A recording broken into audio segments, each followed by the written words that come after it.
আসসালামু আলাইকুম। সংবাদে আপনাদের সবাইকে স্বাগত জানাচ্ছি। আমি ফিরোজ তোহা। শুরুতেই আরবে কেবলস সংবাদ শিরোনাম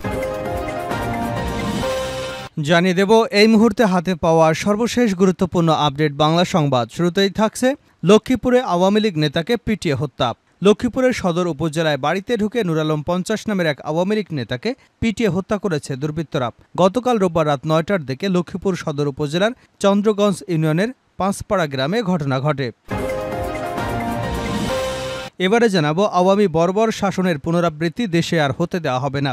বিএনপির কেন্দ্রীয় ক্রীড়া বিষয়ক সম্পাদক, ঢাকা মহানগর উত্তর বিএনপির সদস্য সচিব আমিনুল হক বলেছেন, স্বৈরাচার আওয়ামী লীগ সরকার বাংলাদেশে এক বর্বর শাসন কায়েম করেছিল। কোনো অবস্থাতেই সেই শাসনের পুনরাবৃত্তি আমরা আর এদেশে হতে দেব না। জানাবো পুলিশের সৃষ্ট সংকট শিগগিরই কাটিয়ে ওঠা যাবে। ছাত্র জনতার আন্দোলন ঘিরে পুলিশ বিভাগে সৃষ্ট সংকট শিগগিরই কাটিয়ে ওঠা যাবে বলে আশা প্রকাশ করেছেন ঢাকা মহানগর পুলিশের মিডিয়া বিভাগের ডিসি মোহাম্মদ তালিবুর রহমান। এবারে থাকছে পট পরিবর্তন, ক্ষতির পরিমাণ কমল মেট্রো রেল ও সেতু ভবন মেরামতে। আওয়ামী লীগ সরকারের আমলে মেট্রো রেলের ক্ষতির পরিমাণ বলা হয়েছিল ৩৫০ কোটি টাকা। এখন মাত্র ২০ লাখে চালু হয়েছে কাজীপাড়া স্টেশন। মিরপুর ১০ নম্বর স্টেশনে খরচ হবে প্রায় ১০০ কোটি টাকা। সেতু ভবনের ক্ষতি বলা হয়েছিল ৩০০ কোটি টাকা। এখন মন্ত্রণালয়ের হিসেব দেওয়া হয়েছে ১১২ কোটি টাকার। এদিকে বেতন বৃদ্ধির দাবিতে ফের উত্তাল আশুলিয়া, বন্ধ ৫২ কারখানা। আশুলিয়ায় বেতন বৃদ্ধি সহ নানা দাবিতে সড়ক অবরোধ, বিক্ষোভ ও কর্মবিরতি পালন করেছেন পোশাক শ্রমিকরা। এতে আশুলিয়ায় ৫২টি পোশাক কারখানা বন্ধ হয়ে গেছে।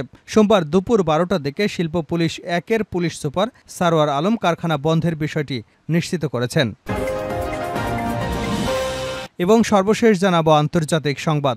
মারমুখী অবস্থানে হিজবুল্লাহ ইসরায়েল, বাড়ছে উত্তেজনা। আন্তর্জাতিক সম্প্রদায়ের যুদ্ধবিরতির আহ্বানকে উপেক্ষা করে ফের সংঘাতে জড়াতে চলেছে হিজবুল্লাহ ও ইসরায়েল।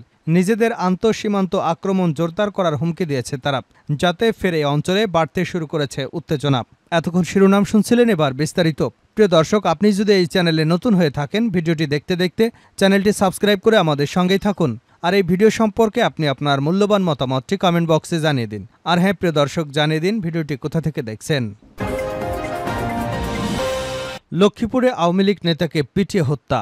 লক্ষ্মীপুর সদর উপজেলায় বাড়িতে ঢুকে নূর আলম ৫০ নামের এক আওয়ামী লীগ নেতাকে পিটিয়ে হত্যা করেছে দুর্বৃত্তরা।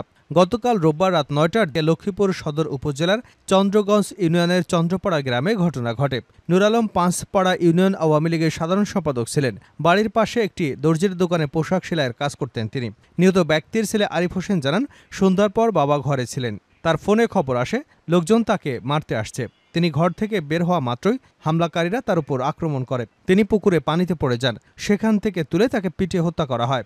আমাকে হামলাকারী দুজন ধরে রাখে। আমি তাদের হাত থেকে ছুটে পুকুরের অন্য পাড়ে গিয়ে আশ্রয় নেই। হামলাকারীদের মধ্যে আমাদের ইউনিয়নের বাসিন্দা খোকন নামের একজনকে আমি চিনেছি। খোকন বিএনপি রাজনীতির সঙ্গে জড়িত। নূর আলমের স্ত্রী মমতাজ বেগম জানান, তিনি হামলাকারীদের পায়ে ধরেছিলেন তার স্বামীকে না মারার জন্য, কিন্তু কেউ তার কথা শোনেনি, তাকেও মারধর করা হয়। চন্দ্রগঞ্জ থানার পুলিশ পরিদর্শক মোহাম্মদ মফিজুর রহমান বলেন, ১০ থেকে ১৫ জন দুর্বৃত্ত ঘরের পাশে একটি বাগানে নিয়ে নূর আলমকে পিটিয়ে জখম করেছে। পূর্ব বিরোধের জেরে ঘটনাটি ঘটেছে বলে প্রাথমিক তদন্তে জানা গেছে। হত্যাকাণ্ডে জড়িত ব্যক্তিদের শনাক্ত করে গ্রেপ্তারের জন্য অভিযান চালানো হচ্ছে। আওয়ামী বর্বর শাসনের পুনরাবৃত্তি দেশে আর হতে দেওয়া হবে না, আমিনুল হক। বিএনপির কেন্দ্রীয় বিষয়ক ক্রীড়া সম্পাদক, ঢাকা মহানগর উত্তর বিএনপির সদস্য সচিব আমিনুল হক বলেছেন, স্বৈরাচার আওয়ামী সরকার বাংলাদেশে এক বর্বর শাসন কায়েম করেছিল। কোনো অবস্থাতেই সেই শাসনের পুনরাবৃত্তি আর এদেশে হতে দেওয়া হবে না। ছাত্র জনতার গণ আন্দোলনে স্বৈরাচার আওয়ামী সরকার হাজার হাজার ছাত্র ও জনতাকে নৃশংসভাবে গুলি করে হত্যা করেছে। এই হত্যাকাণ্ডের সহিত জড়িত কেউ পার পাবে না, প্রত্যেকের বিচার করা হবে। বিএনপির ভারপ্রাপ্ত চেয়ারম্যান তারেকুর রহমানের নির্দেশে রোববার বিকেলে বৈষম্য বিরোধী ছাত্র জনতার আন্দোলনে নিহত জাসদ ঢাকা মহানগর উত্তরা পূর্ব থানার সদস্য মোহাম্মদ জসিমউদ্দিনের বাসভবনে গিয়ে তার মা ও ছোট ভাইয়ের সঙ্গে দেখা করে তাদের পরিবারের খোঁজখবর নেন এবং আর্থিকভাবে সহায়তা প্রদানকালে তিনি এসব কথা বলেন। আমিনুল হক এ সময় নিহত জসিমউদ্দিন এবং তার ছোট ভাইকে কলেজে লেখাপড়ার খরচসহ তার পরিবারকে সর্বদা আর্থিক সহায়তার আশ্বাসও দেন। তিনি বলেন, বৈষম্য বিরোধী ছাত্র আন্দোলনে ছাত্র জনতার রক্তের মধ্য দিয়ে আমরা এদেশ স্বাধীন করতে পেরেছি। কোনো অবস্থাতে দেশকে ফ্যাসিস্ট ফর্মুলার নেওয়ার কোনো সুযোগ নেই। পুলিশের সৃষ্ট সংকট শিগগিরই কাটিয়ে ওঠা যাবে ডিসি তালেবুর। ছাত্র জনতার আন্দোলন ঘিরে পুলিশ বিভাগে সৃষ্ট সংকট শিগগিরই কাটিয়ে ওঠা যাবে বলে আশা প্রকাশ করেছেন ঢাকা মহানগর পুলিশের মিডিয়া বিভাগের ডিসি মোহাম্মদ তালিবুর রহমান। সোমবার পুলিশের বিভিন্ন অপারেশনাল সাফল্য নিয়ে এক ব্রিফিংয়ে একথা বলেন তিনি। আংশিক এবং পরিপূর্ণভাবে 22টি থানা পুড়ে গেছে জানিয়ে ডিসি মোহাম্মদ তালিবুর রহমান বলেন, অল্প সময়ের ভেতরেই সংকট কাটিয়ে ওঠা যাবে। কতটা অস্ত্র লুট হয়েছে সেটাও জানা যাবে। এছাড়া যারা এখনও অনুপস্থিত তাদের বিরুদ্ধেও বিভাগীয় ব্যবস্থা নেওয়া হবে।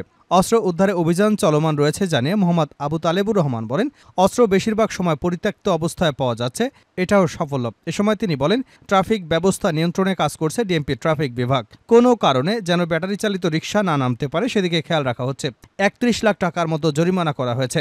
এক মাসে 734টি মামলা হয়েছে। তিনি আরও বলেন, কাশীপুর জেল থেকে পালানো মজনু মোল্লাকে রবিবার গ্রেপ্তার করা হয়েছে। তার বিরুদ্ধে আরও একটি মামলা করা হয়, তাকে কাশিমপুরে পাঠানো হয়েছে। এছাড়া উত্তরায় ছাত্র হত্যার অন্যতম আসামি মতিনকেও গ্রেপ্তার করা হয়েছে। পট পরিবর্তন, ক্ষতির পরিমাণ কমল মেট্রো রেল ও সেতু ভবন মেরামতে। আওয়ামী সরকারের আমলে মেট্রো রেলের ক্ষতি বলা হয়েছিল 350 কোটি টাকা। এখন 20 লাখে চালু কাজীপাড়া স্টেশন। মিরপুর 10 নম্বর স্টেশনের খরচ হবে 100 কোটি টাকা। সেতু ভবনের ক্ষতি বলা হয়েছিল 300 কোটি টাকা। এখন মন্ত্রণালয় হিসেব দেওয়া হয়েছে 112 কোটি টাকার। কোটা সংস্কার আন্দোলনে ছাত্র জনতার সঙ্গে পুলিশের সংঘর্ষে মেট্রো রেল, সেতু ভবন, দুর্যোগ ব্যবস্থাপনা ভবন, সিটি কর্পোরেশন সহ দেশের বিভিন্ন সরকারি স্থাপনায় হামলার ঘটনা ঘটে। এ হামলায় কয়েক হাজার কোটি টাকার ক্ষতি হয়েছে বলে দাবি করা হয়েছিল আওয়ামী সরকারের পক্ষ থেকে। এর মধ্যে মেট্রো রেলের কাজীপাড়া এবং মিরপুর 10 নম্বর স্টেশন মেরামতে প্রায় 350 কোটি টাকার মতো খরচ হয়েছে বলা হয়েছিল। তবে ডক্টর মোহাম্মদ ইউনূসের নেতৃত্বে অন্তর্বর্তীকালীন সরকার ক্ষমতা গ্রহণের পর অনেক দৃশ্যপট বদলে গেছে। মাত্র 20,50,000 টাকায় কাজীপাড়া স্টেশন চালু করেছে মেট্রো রেল পরিচালনকারী প্রতিষ্ঠান Dhaka mass transit company limited. আর মিরপুর 10 নম্বর স্টেশন প্রায় 100 কোটি টাকা খরচে চালু করা সম্ভব বলে জানিয়েছে সংস্থাটি। অল্প টাকায় কাজীপাড়া স্টেশন চালু করে মেট্রো রেল কর্তৃপক্ষ দৃষ্টান্ত স্থাপন করেছে। এভাবে যদি সব প্রতিষ্ঠান কাজ করে তাহলে দেশ এগিয়ে যাবে। তাই এই দৃষ্টান্ত যাতে বাংলাদেশে অব্যাহত থাকে, ভবিষ্যতে যারা ক্ষমতায় আসবেন তারা যেন তা ফলো করেন। বনানীতে সেতু ভবনে হামলার পর বলা হয়েছিল এই ভবনে প্রায় 300 কোটি টাকার ক্ষতি হয়েছে। তবে এখন বলা হচ্ছে আদতে ভবনটির ওই পরিমাণ ক্ষতি হয়নি, আগের হিসাবটি ছিল কাল্পনিক। গত 5 আগস্ট আওয়ামী সরকারের পতনের আগে যেসব স্থাপনা ক্ষতিগ্রস্ত হয়েছিল তার প্রায় সব হিসাব কাল্পনিক ছিল বলে মনে করেন অংশীজনেরা। তারা জানান, শেখ হাসিনা সরকার ক্ষমতায় থাকলে হয়তো তারা এই ক্ষতির পরিমাণ ক্রমেই বাড়িয়ে দেখাতেন। এর প্রধান উদ্দেশ্য ছিল দুর্নীতি। এখন যেসব স্থাপনা মেরামতে খরচের হিসাব পাওয়া যাচ্ছে তা বিশ্বাসযোগ্য। তারপরও আরও স্বচ্ছতার সঙ্গে সরকারকে টাকা ব্যয় করতে হবে। শেষ করছে আন্তর্জাতিক সংবাদ দিয়ে। মারমুখী অবস্থানে হিজবুল্লাহ ইসরায়েল, বাড়ছে উত্তেজনা। আন্তর্জাতিক সম্প্রদায়ের যুদ্ধবিরতির আহ্বানকে উপেক্ষা করে ফের সংঘাতে জড়াতে চলেছে হিজবুল্লাহ ও ইসরায়েল। নিজেদের আন্তঃসীমান্ত আক্রমণ জোরদার করার হুমকি দিয়েছে তারা, যাতে করে এই অঞ্চলে ফের বাড়তে শুরু করেছে উত্তেজনা। উত্তর লেবাননে ইসরায়েলি হামলার পর হিজবুল্লাহর ডেপুটি চিফ নাইম কাশেম একটি বিদ্রোহী বার্তা জারি করেছেন। সেখানে ইসরায়েলের সঙ্গে সংঘর্ষে একটি নতুন পর্যায়ে প্রবেশ করেছে বলে মন্তব্য করেছেন তিনি। এদিকে ইসরায়েলের প্রতিরক্ষামন্ত্রী ইয়োব গ্যালন তার উত্তরাঞ্চলের বাসিন্দাদের নিরাপত্তা নিশ্চিত করার প্রতিশ্রুতি পুনর্ব্যক্ত করেছেন। আমরা যতক্ষণ না পর্যন্ত ইসরায়েলের উত্তর সম্প্রদায়ের লোকজনকে তাদের বাড়িতে নিরাপদে প্রত্যাবর্তন নিশ্চিত করতে পারি ততক্ষণ পর্যন্ত সামরিক পদক্ষেপ অব্যাহত থাকবে। কঠোর অবস্থানের কথা জানিয়েছেন সেনাপ্রধান লেফটেন্যান্ট জেনারেল হার্জি হালেভিও। তিনি বলেন, ইসরায়েল তার নাগরিকদের যেই হুমকি দেবে তাকেই আঘাত করবে।